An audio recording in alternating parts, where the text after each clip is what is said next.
So in our body, we have a system called the urinary system, and this system can be found right here. And what it basically does is the kidney and the urinary systems help the body to eliminate liquid waste called uri and to keep chemicals such as potassium, such as sodium, and water in balance. It's kind of like homeostasis.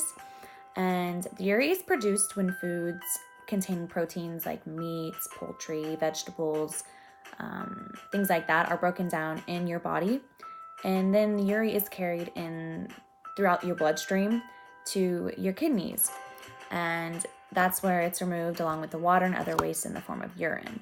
However, our urinary tract actually consists of your kidneys, which you have two of them, your uterus, your bladder, which is where your pee is held, your sphincter, and your urethra.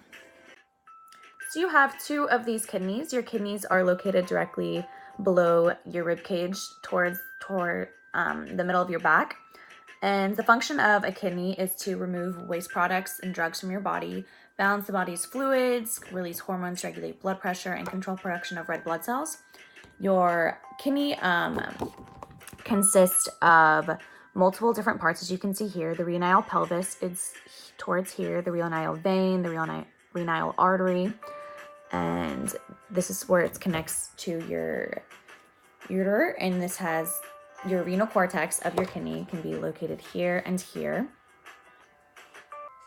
We then go into talking about in our important waste excretions, and this happens in a nephron. So here you can see parts of a nephron.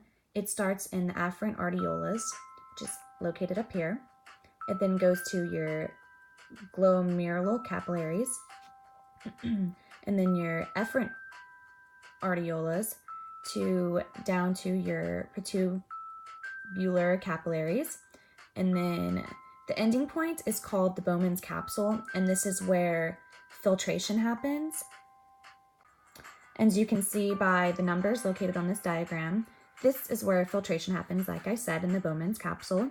Reabsorption then happens, and then secretion, and then your excretion, which goes back into your urinary, your bladder. It's where your pee.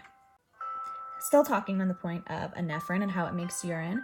So what starts the whole process of this is your blood enters the nephron, and it flows your filtered blood like throughout your body, and then goes into what I was talking about, the glomerular capsules, and etc.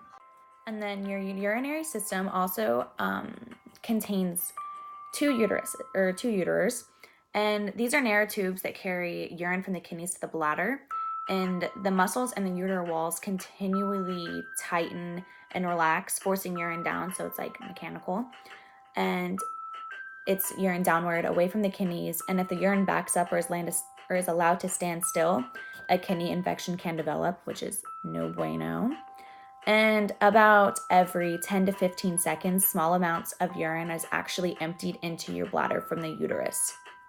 So then that carries us to the bladder, and the bladder is a triangle-shaped hollow organ that is located in the lower abdomen. It is held in place by ligaments that are attached to other organs, so it's not just floating around. And the bladder's wall will relax and expand to store urine, and when it expands greatly, that's when you feel like you're about to explode, like you really have to go to the bathroom. And so when it contracts and flattens to empty the urine through the urethra, the typical healthy adult bladder can store up to 2 cups of urine for 2 to 5 hours. That's why it's important to use the restroom.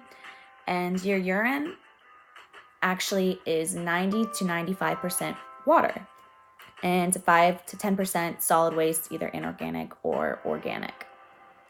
And last but not least, we have the Adh hormone, which can be seen in this diagram, and it's called the antidiuretic hormone, or ADH. It's produced by the posterior pituitary gland, and it increases the amount of water that is reabsorbed in the distal convoluted tubule and collecting duct. And what ADH actually does, it causes decreased urine volume and decreased plasma osmolarity, and it's a diuretic. As a diuretic, it increases urine volume and increases plasma osmolarity, so it's kind of like back and forth. So I hope you were able to learn more about the urinary tract and how the urinary system actually works, flowing from the kidneys, the uterus, the bladders, and then finally as waste product.